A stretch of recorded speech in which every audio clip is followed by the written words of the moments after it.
भावांनो, आज मला अतिशय आनंद आहे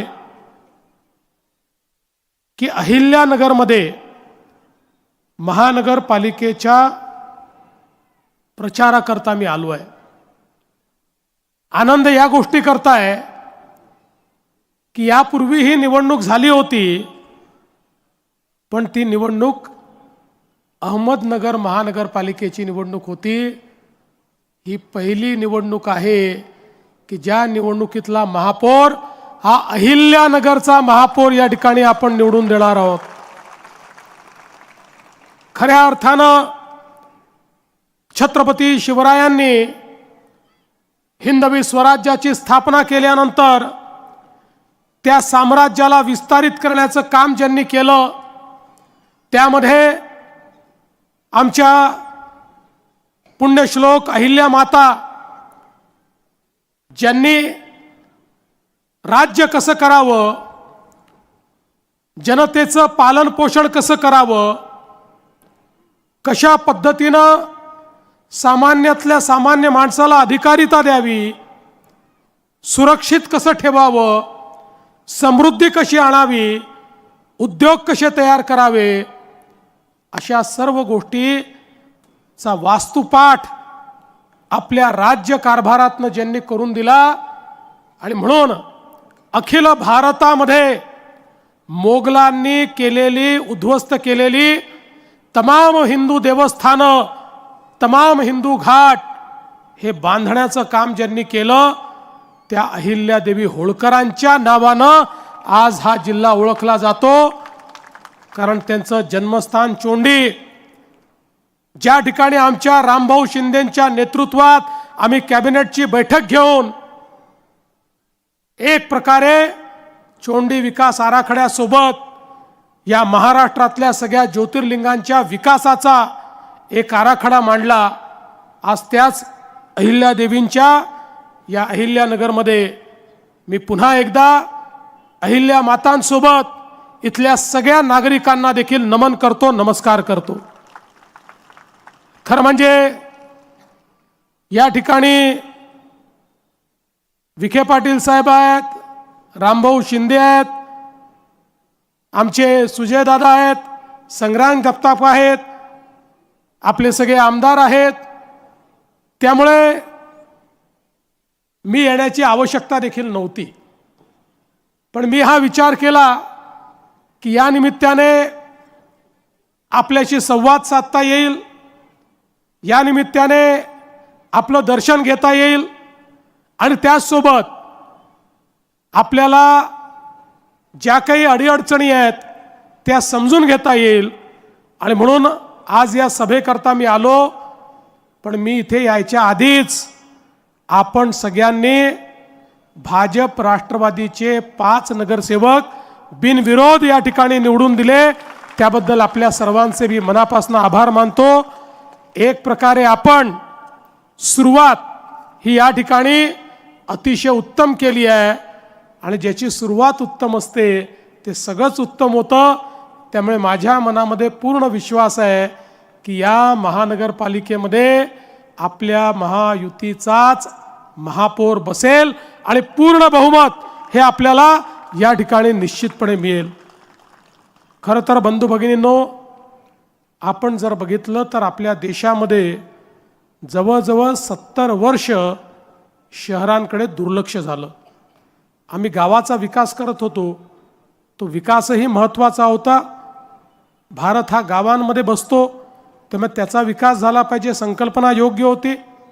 पण 70 वर्ष गावाचा विकास करता करता शहरांकडे मात्र शासनाचं दुर्लक्ष झालं। परिणाम काय झाला? शहरं वाढत गेली। अन्न, वस्त्र, निवारा, शिक्षण, आरोग्य, रोजगार या प्रत्येक गोष्टीकरता गावाकडनं लोक शहरामध्ये आले। शहराची लोकसंख्या वाढत होती, आलेल्या लोकांना राहायला जागा नव्हती, झोपडपट्ट्या तयार झाल्या, अतिक्रमणं झाली। ज्या बिचाऱ्यांना जिथे जागा मिळेल तिथे लोक बसले आणि त्यातनं शहराचा एक अविकसित अशा प्रकारचा विकास झाला। लोकसंख्या वाढल्यामुळे शहरामध्ये पिण्याच्या पाण्याच्या समस्या तयार झाल्या। लोकसंख्या वाढल्यामुळे घनकचऱ्याचे ढीग हे शहरांमध्ये ठिकठिकाणी आपल्याला पाहायला मिळायला लागले. लोकसंख्या वाढल्यामुळे त्या ठिकाणी नाल्यांमधनं विष्ठा वाहू लागली. सगळं घाण पाणी हे नाल्यांमधनं वाहू लागलं. त्याचा वास, त्याची दुर्गंधी, त्याचे मच्छर, त्यातनं होणारी रोगराई, अशा प्रकारचं सगळ्या शहरांचं चित्र कमी अधिक प्रमाणात महाराष्ट्रात आणि देशात आपल्याला पाहायला मिळायला लागलं. पण ज्यावेळी 2014 साली माननीय नरेंद्र मोदीजी हे देशाचे प्रधानमंत्री झाले, त्यावेळी मोदीजींनी सांगितलं गावांसोबत शहरांचाही विकास आपल्याला करावा लागेल. शहरं ही वाढणार आहेत, नागरीकरण हे होणार आहे, लोक शिक्षण, आरोग्य, रोजगाराकरता शहरामध्ये येणार आहेत. ते म्हणजे येणाऱ्या गरिबांना, मध्यमवर्गीयांना, शहरात राहणाऱ्या जनतेला मूलभूत सोयी आपल्याला द्याव्या लागतील.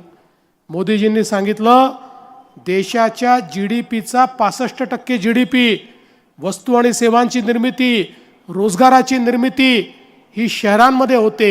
त्यामुळे शहरांमध्ये जर आपण उत्तम सोयी तयार केल्या, शहरातल्या गरीब आणि मध्यमवर्गीयांच्या जीवनामध्ये आपण जर त्या ठिकाणी परिवर्तन आणलं, तर आपली शहरं ही विकासाचं केंद्र होतील आणि आपल्या अर्थव्यवस्थेला ती मोठ्या प्रमाणात चालना देतील. आणि म्हणून 70 वर्षानंतर पहिल्यांदा देशाच्या मध्यवर्ती सरकारने, मोदीजींनी निर्णय केला आणि लाखो कोटी रुपयाच्या योजना या शहरांकरता सुरू केल्या. स्मार्ट सिटीची योजना, अमृत शहरांची योजना, स्वच्छ भारत शहरी योजना, प्रधानमंत्री आवास योजना शहरी योजना, अशा वेगवेगळ्या योजनांच्या माध्यमातून हजारो कोटी रुपये शहराला देणं सुरू केलं. तुम्ही बघा आज कुठल्याही शहरांमध्ये चाललेली जी कामं आहेत ती 2014 नंतर केंद्रात आणि राज्यात आपलं सरकार आलं आणि या शहरांना आपण निधी देणं सुरू केलं. आज शहरांचा चित्र आणि चेहरा बदलतोय. आपण बघा आज ज्या प्रकारे मोदीजींनी सांगितलं की शहरात राहणारा जो गरीब आहे, जो बेघर आहे, जो कच्च्या घरामध्ये राहतो, त्याला प्रधानमंत्री आवास योजनेच्या अंतर्गत पक्कं घर दिलं पाहिजे. आपल्याला 30 लाख घरं मोदीजींनी प्रधानमंत्री आवास योजनेत दिली. पण आपल्या एक लक्षात आलं, शहरामध्ये देण्याकरता घरं तर आपल्याकडे आहेत, पण लोकांकडे जमिनीचा मालकी हक्क नसल्यामुळे त्यांना त्या योजनेचा लाभ घेता येत नाही. 2 महिन्यापूर्वी आपण आपल्या कॅबिनेटमध्ये निर्णय केला आणि आता आपण ठरवलं की या ठिकाणी जे झोपडपट्टीत राहतात, रहिवासी करता ज्यांनी अतिक्रमण केलं आहे, अशा सगळ्या लोकांना त्यांच्या जमिनीचा मालकी हक्काचा पट्टा द्यायचा, त्यांना त्याचं PR कार्ड द्यायचं. आणि त्यापैकी जे लोक कच्च्या घरांमध्ये राहतात त्यांना पक्कं घर बांधण्याकरता या ठिकाणी पूर्ण मदत करायची. प्रधानमंत्री आवास योजनेतनं त्यांना घरही द्यायचं. त्यामुळे या ठिकाणी सुजयदादा, संग्रामदादा दोन्ही युवा नेत्यांना मी सांगतो, ही जनता आपली महानगरपालिका निवडून देणार आहे. ती निवडून आल्यानंतर पहिल्यांदा ज्या ठिकाणी झोपडपट्टी आहे, ज्या ठिकाणी गरिबाचं अतिक्रमण आहे, अशा सगळ्या जागांवर शासनाच्या शासन निर्णयाप्रमाणे त्याची मोजणी करून, त्याचा प्लेन टेबल सर्वे करून त्या सगळ्या लोकांना तुम्ही मालकी हक्काचा पट्टा आणि PR कार्ड द्या. आणि त्यानंतर तुम्ही या शहराकरता जेवढी घरं मागाल, गरिबाकरता जेवढी घरं मागाल, तेवढी घरं राज्य सरकारच्या वतीनं आम्ही तुम्हाला देऊ, अशा प्रकारचा विश्वास या निमित्ताने मी आपल्याला देतो. आज आपण बघा मोठ्या प्रमाणात आपल्याला पाणी पुरवठ्याकरता या ठिकाणी प्रत्येक शहरामध्ये निधी द्यायचा आहे. अमृतसारखी योजना आहे. आपल्याही शहराची सुधारित पाणी पुरवठा योजना 492 कोटी रुपयाची ही आता आमच्याकडे राज्य सरकारकडे आलेली आहे. खरं म्हणजे पूर्वीच्या काळामध्ये अहिल्यानगरसारख्या महानगरपालिकांना 2014 पूर्वी 100 कोटी रुपये देखील मिळत नव्हते, 50 कोटी मिळत नव्हते. पण आज तुम्ही बघा मोदीजींनी आपल्याला अशी व्यवस्था करून दिली की आता तुम्ही पाठवलेला हा जो प्रस्ताव आहे 492 कोटी रुपयाचा, 16 तारखेला तुमचा महापौर बसला की त्यानंतर 1 महिन्याच्या आत या प्रस्तावाला आम्ही मान्यता देऊ. आमचा प्रयत्न हा असणार आहे की अहिल्यानगरमध्ये प्रत्येक घरामध्ये प्रत्येक दिवशी आमच्या माता भगिनींनी नळ उघडला तर शुद्ध पिण्याचं पाणी नळाला आलंच पाहिजे, या दृष्टीने या ठिकाणी आपण ही सगळी व्यवस्था करतो। आज आपल्याला अमृतच्या योजनेतनं 164 कोटी रुपयाची भुयारी गटाराची योजना माननीय मोदीजींच्या माध्यमातून आणि राज्य सरकारच्या माध्यमातून या ठिकाणी मिळाली आहे। नगरोत्थानच्या माध्यमातून 150 कोटी रुपये हे 24 प्रमुख रस्त्यांसाठी मिळाले आहेत, त्यातल्या 13 रस्त्यांची कामं पूर्ण झाली आहेत। सुजयदादा असतील, संग्रामदादा असतील यांनी या सगळ्या काळामध्ये खूप चांगल्या पद्धतीनं या ठिकाणी या शहरामध्ये काम केलेलं आहे आणि आता शहरातल्या डीपी रस्त्यांचा देखील 350 कोटी रुपयाचा प्रस्ताव तुम्ही पाठवलाय। तुम्ही काळजी करू नका, केवळ शहराला आणि जिल्ह्याला अहिल्यानगर नाव देऊन आम्ही थांबणार नाही आहोत। ज्याप्रमाणे अहिल्यादेवींनी त्यांची राजधानी माहेश्वर ही अत्यंत त्या काळामध्ये सुसज्जित अशा प्रकारची राजधानी केली, तसंच अहिल्यानगर देखील केल्याशिवाय आम्ही या ठिकाणी थांबणार नाही आहोत। आणि म्हणून डीपी रोडचा विषय असेल, या ठिकाणी क्रीडा संकुलाचा विषय असेल, या सगळ्या गोष्टी या ठिकाणी करण्याचा प्रयत्न हा निश्चितपणे आम्ही करणार आहोत। आज आपल्याला माहिती आहे की या ठिकाणी आमचा सिंधी समाज आहे, विस्थापित होऊन जो सिंधी समाज आला, त्या विस्थापित सिंधी समाजाला, पंजाबी समाजाला देखील आता आपण निर्णय घेतला। त्या काळामध्ये ते या ठिकाणी आले, पण त्यांना ज्या ठिकाणी बसवण्यात आलं तिथली मालकी मिळाली नाही, त्या जागा फ्रीहोल्डच्या झाल्या नाहीत। आपण निर्णय केला हे जे आमचे निर्वासित अशा प्रकारचे लोक आहेत त्यांनाही फ्रीहोल्डच्या जागा देण्याचा प्रयत्न आणि त्या संदर्भातला निर्णय आपण केला। अनेक शहरांमध्ये ते काम आपण पूर्ण केलं आहे आणि पुढच्या काळामध्ये याही भागामध्ये ते काम पूर्ण करण्याचा प्रयत्न आपण करणार आहोत। एवढंच नाही तर आता विखे पाटील साहेबांनी सांगितलं की आमचं शहर तर उत्तम झालंच पाहिजे, पण शहर उत्तम करत असताना या ठिकाणी आमच्या मुलांच्या हाताला काम मिळालं पाहिजे। MIDCचा विस्तार होऊन या ठिकाणी मोठ्या प्रमाणात उद्योग आले पाहिजेत। आमचा देखील हा प्रयत्न आहे आणि मला सांगताना आनंद वाटतो की आता या अहिल्यानगरला आपण नॅशनल डिफेन्स कॉरिडॉरचा भाग म्हणून या ठिकाणी सिलेक्ट केलेला आहे।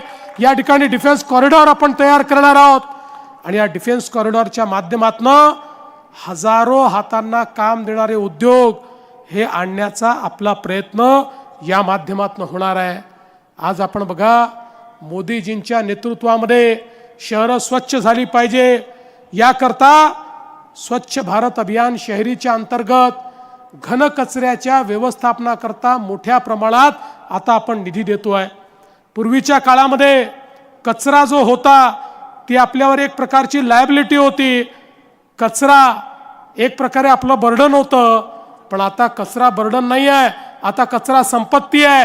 आता कचरा जमा करून तो आपण डंप करत नाही, आता कचऱ्यावर प्रक्रिया करतो, कचऱ्यापासून खतांची निर्मिती करतो, कचऱ्यापासून कोळशाचे पेलेट आपण तयार करतो, जे पेलेट्स कोळशाच्या ऐवजी वीज निर्मितीमध्ये आपण वापरतो। आता कचऱ्यापासून तर आपण विद्युत निर्मिती देखील आणि गॅस निर्मिती देखील या ठिकाणी चालू केली आहे। आणि म्हणून या अहिल्यानगर शहरामध्ये देखील जो काही कचरा आहे त्या कचऱ्यावर 100% प्रक्रिया करण्याकरता या ठिकाणी माननीय प्रधानमंत्री महोदयाच्या योजनेच्या अंतर्गत आम्ही आपल्याला मदत करू आणि एक स्वच्छ अशा प्रकारचा अहिल्यानगर हे आपल्याला कसं तयार करता येईल हा प्रयत्न देखील पुढच्या काळामध्ये आपल्याला करायचा आहे। बंधू भगिनींनो, आत्ताच मला घोटाळ्यांच्या संदर्भातलं निवेदन एक मिळालेलं आहे। हे खरं आहे, काही लोकांनी वेगवेगळ्या कंपन्या स्थापून गरीब माणसाकडनं डिपॉझिट घेऊन त्या ठिकाणी चेन तयार केली आणि त्या माध्यमातून गरीबाला लुबाडण्याचं काम केलं आहे। त्यांना आम्ही सोडणार नाही। तुमची जी मागणी आहे की याला CBI कडे दिलं पाहिजे, निश्चितपणे देशाच्या गृहमंत्र्यांची चर्चा करून मी देखील त्यांना विनंती करेन की हे घोटाळे CBIच्या मार्फत या ठिकाणी तुम्ही चौकशीला घ्या आणि जे जे लोकांनी गरिबाचा पैसा खाल्ला असेल त्याला जेलची हवा खायला त्या ठिकाणी पाठवा आणि त्याच्याकडनं गरिबाचा पैसा परत आणून तो गरिबाला परत द्या. हे देखील पुढच्या काळामध्ये आपल्याला निश्चितपणे करायचं आहे. खरं म्हणजे बंधू भगिनींनो, आपल्याला याची कल्पना आहे.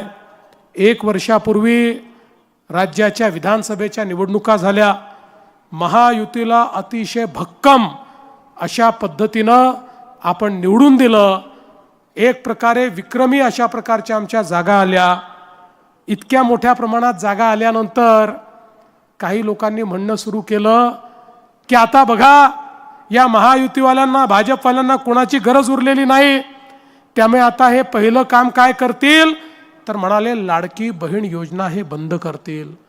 आता 1 वर्षापेक्षा जास्त काळ गेला, लाडकी बहीण योजना सुरूच आहे. आणि लाडक्या बहिणींनो, जोपर्यंत तुमचा देवाभाऊ मुख्यमंत्री आहे, लाडकी बहीण योजना सुरूच राहील, ती कोणी बंद करणार नाही. पण संग्राम दादा, सुजय दादा, मी तुम्हाला एक गोष्ट सांगण्याकरता आलो आहे. आता माझ्या लाडक्या बहिणींना केवळ लाडकी बहीण ठेवू नका. आता मोदीजींनी लखपती दीदीची योजना सुरू केली आहे. आता माझ्या लाडक्या बहिणींना आपल्याला लखपती दीदी बनवायचं आहे. महाराष्ट्रामध्ये 50 लाख लखपती दीदीचा आकडा आम्ही पार केलाय. लवकरच 1 कोटी लाडक्या बहिणी लखपती दीदी होणार आहेत.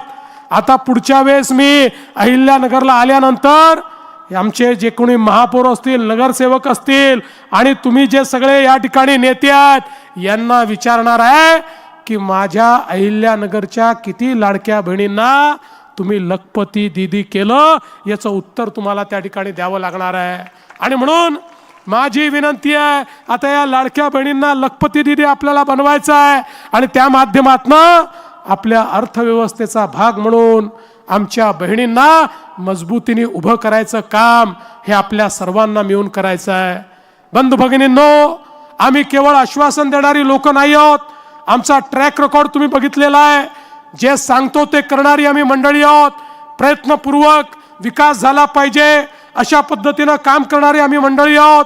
केवळ कोणावर टीका टिप्पणी करण्याकरता मी या ठिकाणी आलो नाही, मी ती केली देखील नाही. कारण आपल्याला विकास करायचा आहे, सर्वांना सोबत घेऊन पुढे जायचं आहे. आणि म्हणून तुम्हाला एवढीच विनंती करण्याकरता आलो आहे, येत्या 15 तारखेला मतदान केंद्रावर गेल्यानंतर प्रत्येकाला 4 मतं द्यायची आहेत. फार कन्फ्युजन करू नका. मतदान केंद्रावर गेल्यानंतर मशीनवर कमळ कुठे आणि घड्याळ कुठे आहे, या 2च गोष्टी बघा. जिथे कमळ दिसेल तिथे कमळ दाबा, घड्याळ दिसेल तिथे घड्याळ दाबा आणि त्या ठिकाणी तुम्ही बाहेर या. मी तुम्हाला एवढंच सांगण्याकरता आलो आहे, 15 तारखेला कमळाची आणि घड्याळाची चिंता तुम्ही करा. 16 तारखेपासनं पुढचे 5 वर्ष तुमची चिंता आम्ही केल्याशिवाय राहणार नाही, हे आश्वासन तुम्हाला देतो आणि माझं बोलणं संपवतो. धन्यवाद. जय हिंद, जय महाराष्ट्र. धन्यवाद साहेब. यानंतर आभार प्रदर्शन